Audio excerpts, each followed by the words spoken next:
Kia ora, tēnā koutou. Nau mai hoki mai ki te wāhanga tuarua o tēnei whakaaturanga ko Akoranga. Ko tai ki te wā e nane mō te ti atu haurua o ngā mihi. Ko te mihi tuarua tēnā. Hello, greetings to you all and welcome back to all you lovely people to our second series of Akoranga.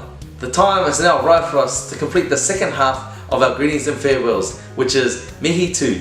Engari, e mua te timatanga o mihi tuarua, me ingoa I tātou ki te ariki, ne?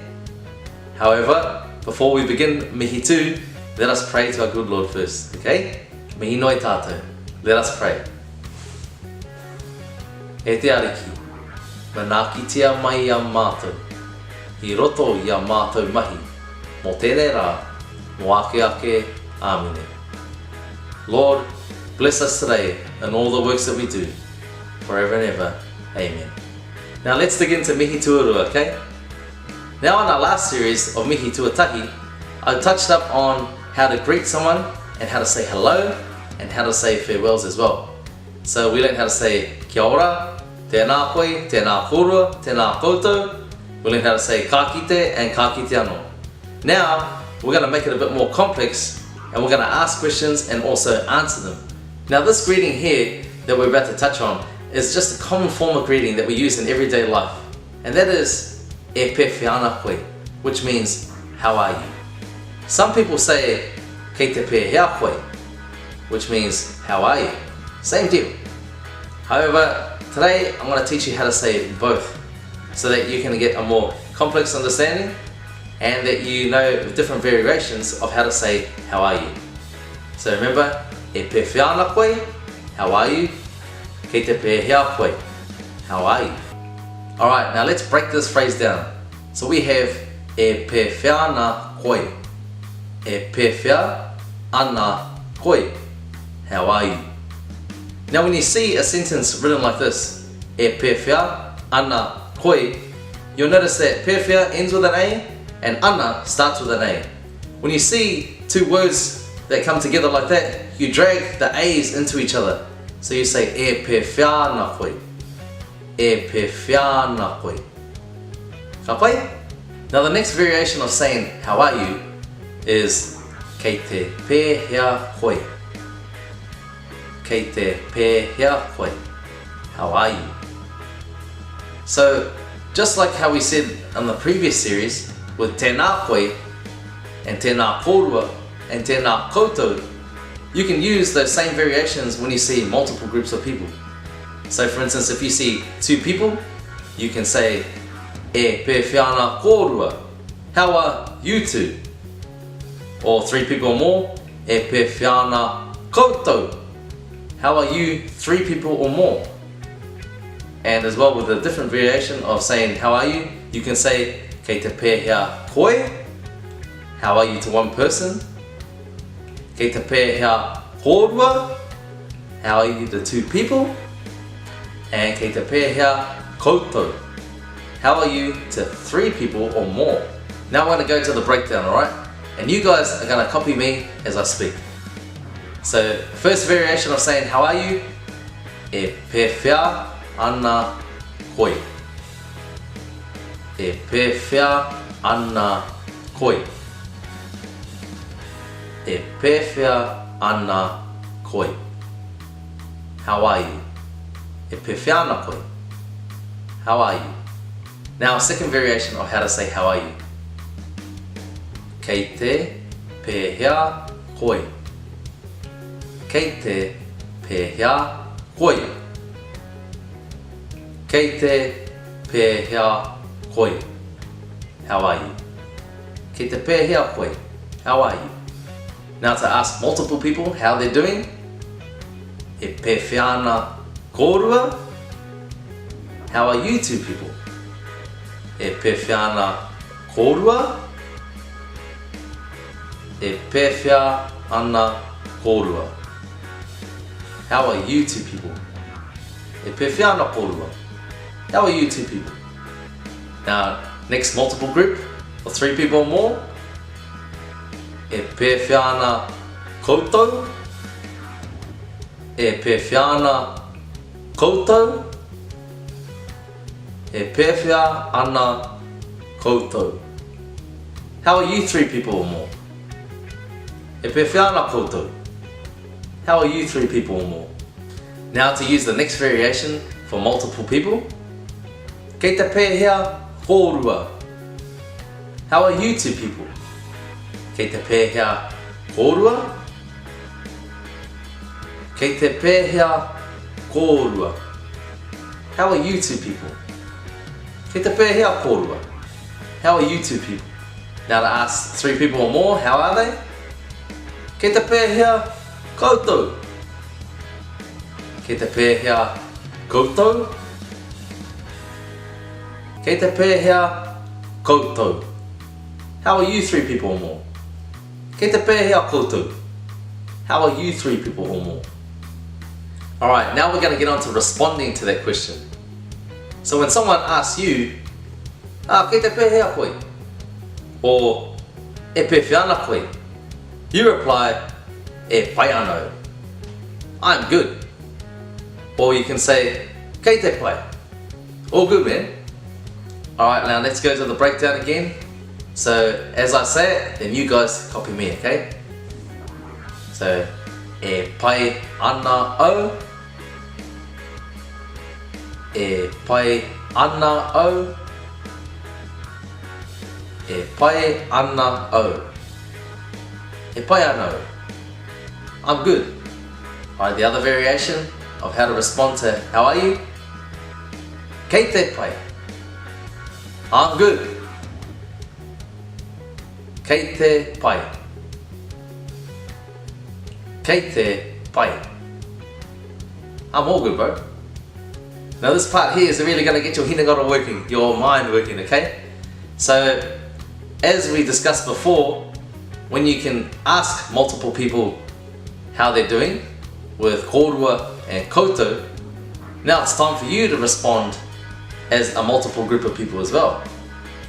Now, how we respond as a multiple, say for instance you had one more person with you and someone asks you, e pe whiana kōrero, or kei te pēhea kōrero, you would respond as e pai ana māua.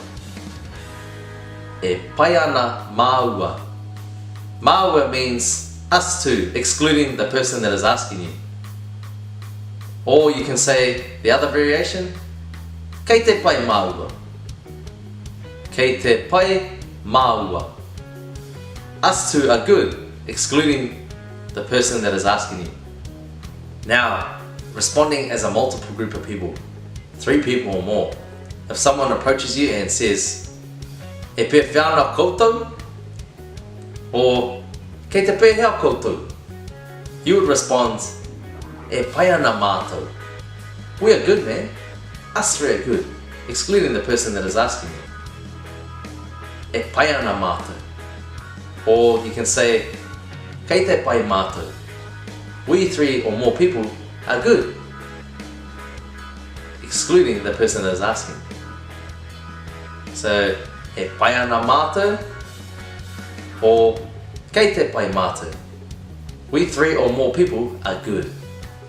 Now I know this series has definitely challenged your guys' minds, your hinagaro, but that's a good thing, alright? Now I'm just about to wrap it up, and what I'm going to do is I'm going to share 2 expressions that we can use when we wake up in the morning and when we go to bed at night.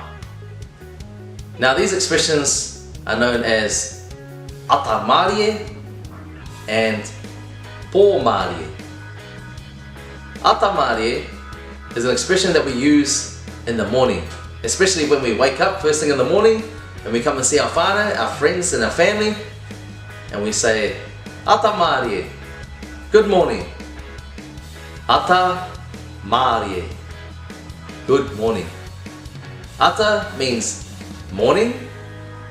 Mārie actually means peaceful, but in this instance, which we commonly use it as, is for good. So, morning, good, good morning. Ata mārie. And you will respond, ata mārie. Now, when you're about to go to bed at night, and you're going to snuggle up in your blanket, you say to your whānau, your family, or your friends, you say, pō mārie. Pō mārie. Which means good night. Po, which means night, and marie, which means peaceful or good. So night, good, good night. Po marie. And the same response is po marie. So let's break these words down now. So for good morning, ata marie. Ata marie. Ata marie. Ata marie. Good morning. Ata marie whānau.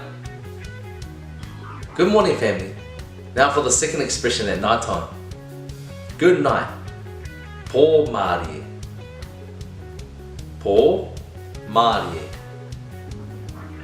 Po marie. Po marie. Good night. Po marie whānau. Good night, family. Tino pai o koutou mahi. I mua te mutanga o tēnei wāhanga, ka hoki tātou ki te timatanga, mā koutou he whai mai ki a hau, ngā mea i aku nei mātou, ne? You guys have done a really awesome job. And before we end off the session, we're going to go back to the start and do a bit of a recap. And you guys are going to follow me as we go through all the things that we've been taught, okay? Come on now. So how we're going to do this is that I'm going to ask you guys a question and you will respond to me with the answer. Ka pai? So as I said before, when you got to ask one person, how are you?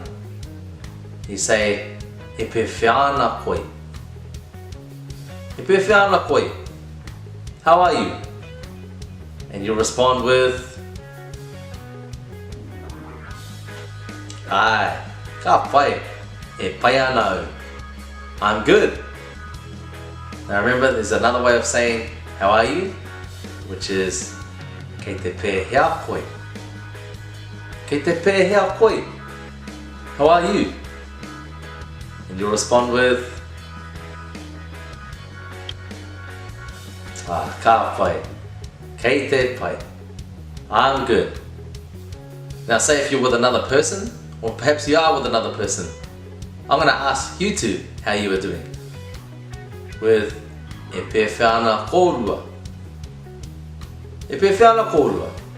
How are you two doing? And your reply will be,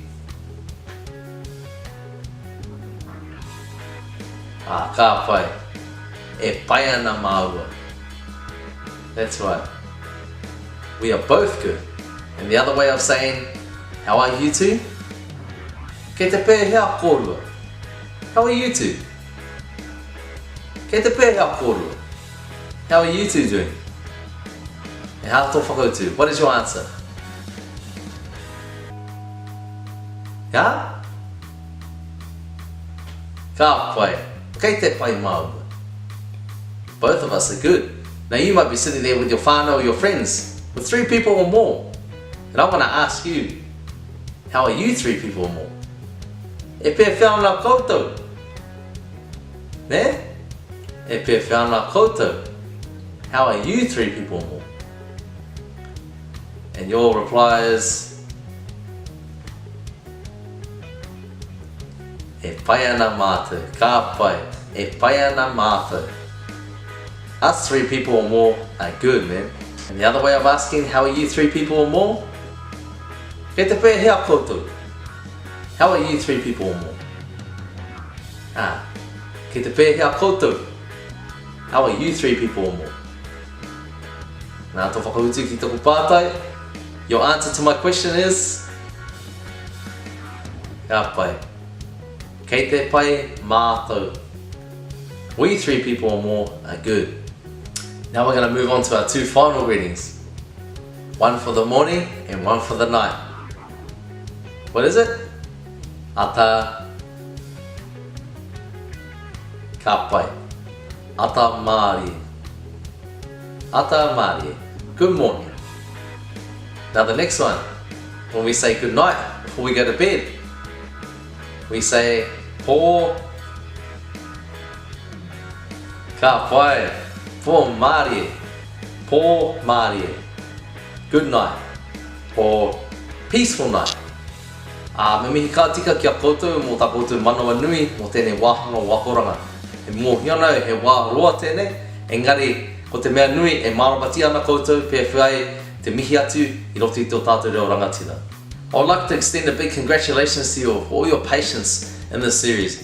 I know it was a long one, however, now you are more enlightened and understand how to greet and farewell people in our beautiful language. E mua taku poropora ki a koutou, e tino pirangi au te tuku mihi atu mō tēnei rā whakahirihira. Te rā I whawhai ngā hoea I roto te pakanga o te ao. I te tau tahi mano I warau te kaumā whā, taino atu ki te tau tahi mano I warau te kaumā waru. E mōhiona tātou, ko rātou ngā Anzac ne. Before I say farewell, I believe that it is a great deal of respect for me to pay homage to those who have fallen before us. As we all know that this day is an important day for the Anzacs, as in 1914 to 1918 they fought in the Great World War. Kei he kupu I roto I taku whatu manua e tino kaha mō tēnei rā whakahirihira. Mai ki te paipira tapu tēnei kupu. Te pukapuka o hoani, te wāhanga te kaumārima, me te whiti te kaumātoru. Ka pānuitia, ka hore e aroha o tētahi I rahi ake I tēnei. Ara, kia tuku te tangata I ea anō kia mate mō nā hoa. Ko te tikanga tō kupu, ka ore aroha e tuatu ki tēnā ki runga te mato te whenua. Mō rātou, mō mate mō tētehi ki tētehi. There's a great word that I'd love to share with you all that is burning in my heart. And it comes from the Holy Bible out of the book of John chapter 15 verse 13. And it goes like this. Greater love has no man than this, that he lays down his life for his friends. The significance of this word means that there is no greater love. There's not one bit of love on the face of this earth that is greater than that for someone to lay their life down for another. Tika ana ngā kōrero, ko mate ke rātou mō tō tātou nei oranga. Nō reira, ka maumahara tonu tātou ki a rātou. And therefore it is true that these men died so that we shall live. We will remember them. Nō reira, me inoi mo te mutunga o tēnei wāhanga, ne? Alright, let us pray for the end of this session, okay? Kia tau, kia tātou katoa, te atawhai o tō tātou ariki, a ihu karaiti, me te aroha o te atua, me te whiwhinga tahitanga, ki te wairua tapu, mō ake ake, Amen. Nō reira, ngā mihi kia koutou katoa, ne? Ka kite anō.